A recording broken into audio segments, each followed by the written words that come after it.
Hey folks, hope you're having a great morning so far. The SGX Nifty is indicating that the start will be in the green, so up almost about 0.3%. But our entire team is here with us to tell us how to approach the day and plenty of stocks to look at. So without wasting any time, let me get them on board. Hi guys, good morning. Anuj, what are you looking at today? Sonia, Brent crude is sliding once again back to 37, below 37 in fact. So I think you want to keep an eye on a couple of stocks like Asian Paints and Pidilite. They've had a big rally, of course, so this theme has largely played out. But, if there's some correction, perhaps, these could be interesting plays. You would see buying on all dips for some of these stocks. So perhaps that could be one theme that you could play apart from the auto ancillary theme. Yeah. And they have, the paint companies have shown good consumption even through, very bleak days. So an added raw material comfort.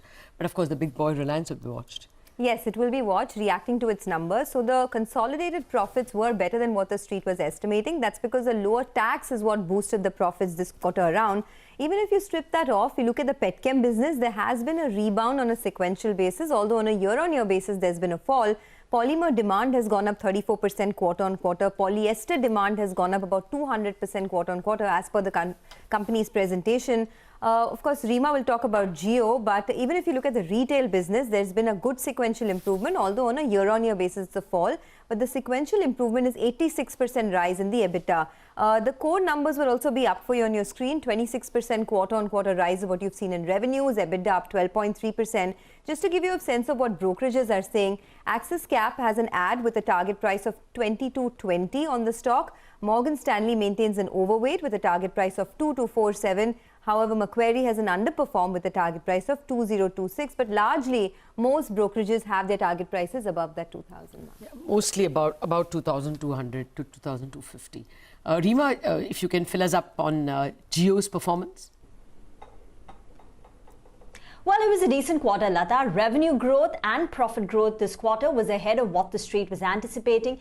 Their average revenue per user, which is the monthly bill for all customers, that has gone up by 9.3% on a quarter-on-quarter basis, ahead of what the street was anticipating.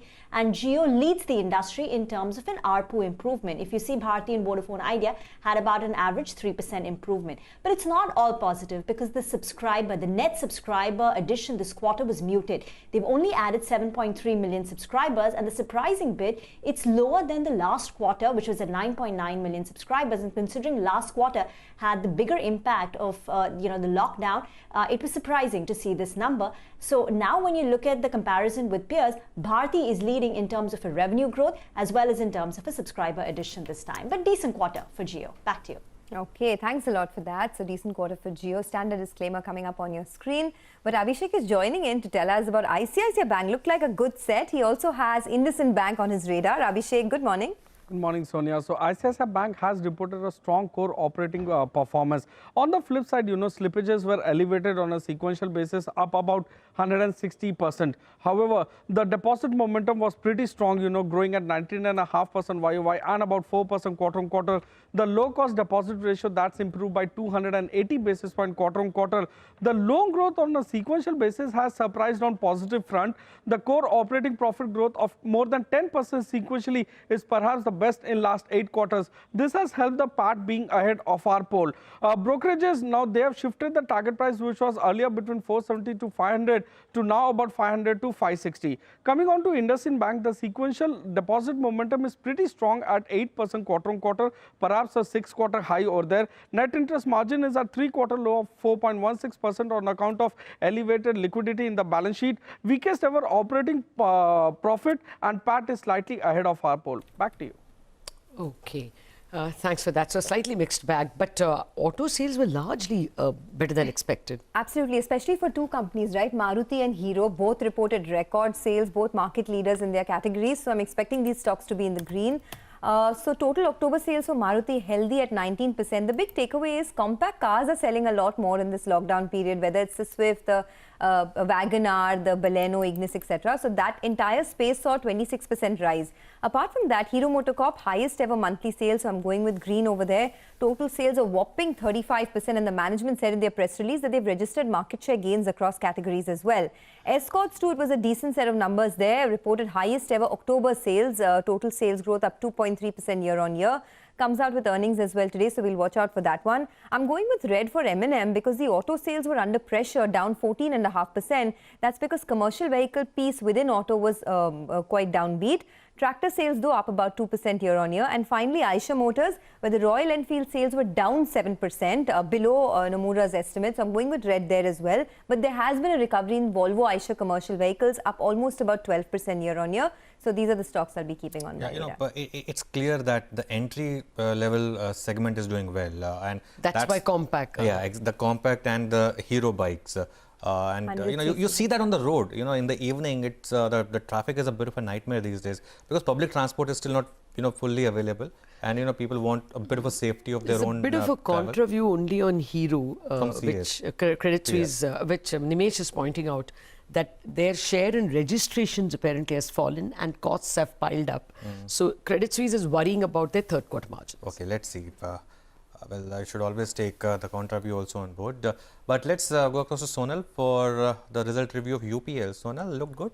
Yes, it looked good, Anuj, and I expect the stock to be in the green today. So revenues were higher than estimates, came in at 8,933 crore rupees versus an estimate of 8,600 crore rupees. EBITDA was up 17%. Margins also expanded by around 600 basis points on a YY basis to come at 20.2%.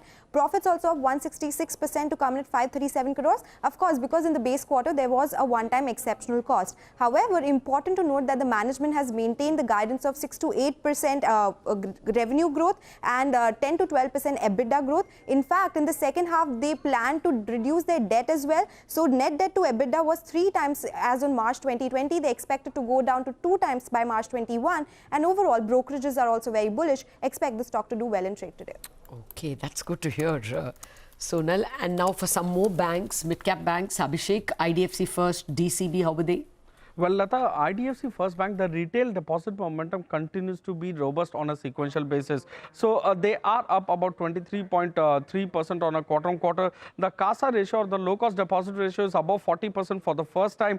Net interest margin has improved by 3 or 4 basis points quarter-on-quarter. However, operating profits are weak as they are down 18% YOY and about 62% quarter-on-quarter. DCB, it looks like, they are conserving their PNL while giving up on growth in business momentum. Net interest margin is at 6-quarter high of 3.74%. Cost to income ratio is at 47.3%, perhaps the first time that it's below 50% level. And core operating profit growth is the best in last 6 quarters, up about 25% YOY and quarter-on-quarter. Back to you. Okay, Abhishek, thanks a lot for that. Rima, you have a couple of more results that you're watching? Anuj, have 2 of them, Just Dial and Quest Corp. Just Dial, the stock actually reacted a bit in Friday's trade. Towards the end, it was down 5%. But revenues were lower than estimates. Margins were ahead of what the street was anticipating. The problem is the revenue growth was just muted on a quarter-on-quarter basis, just close to about 3-odd%. And the company's far away from getting back to pre-COVID levels. Their paid campaigns are still down 15% on a year-on-year basis. Quest Corp, the story is the quarter-on-quarter revenue improvement continues. But on a year-on-year basis, things are still subdued. So on a year-on-year basis, profits are down 25%. The headcount addition was also down 3% this quarter. So that's a bit of a miss, though the management says things are improving. So in September, the headcount was better than what they had in the prior quarter. Back to you. Thanks a lot for that. That is ominous. Yes. Okay. Let's go back to Abhishek. He's watching Motilal Oswal and Edelweiss. Abhishek, how do they look? Well, to begin with Edelweiss, third quarter in a row that they have reported a net loss on account of elevated provisions. So provisions are still up about 16% quarter-on-quarter while their income growth remains weak. For Motilal Oswal, they have surprised on positive front. The operational income is up 18% quarter-on-quarter. The PAT is up 20% quarter-on-quarter. Overall, the earnings were driven by broking, AMC and fund business. Back to you. All right, thanks. Edelweiss, you told us? Edelweiss, I said they have been reporting net losses on account of elevated provisions, Lata. Okay, thanks a lot. Nigel, you have a couple of steel and other companies. Well, that's right. We're looking at Jindal Stainless. The numbers look quite good out there. The margins have recovered to double digits. The EBITDA per ton as well, that they've reported is more than 15,000 rupees per ton. So that stock is looking quite good in terms of the operational performance. What helps is they reduced debt by close to 400 crores in this year. On a year-on-year basis, they've reduced debt by nearly around 800 crores. And also, they've gone ahead and they're saying now they've constituted a committee that will be looking at bringing both the steel companies together. So Jindal Stainless will be reacting to its numbers. Keep an eye on Jindal Hisar as well, because that's a group company. Kirloskar Oil, well, the numbers look quite good. The operating profit did jump up big time and the margins have expanded out there. So green on both these two.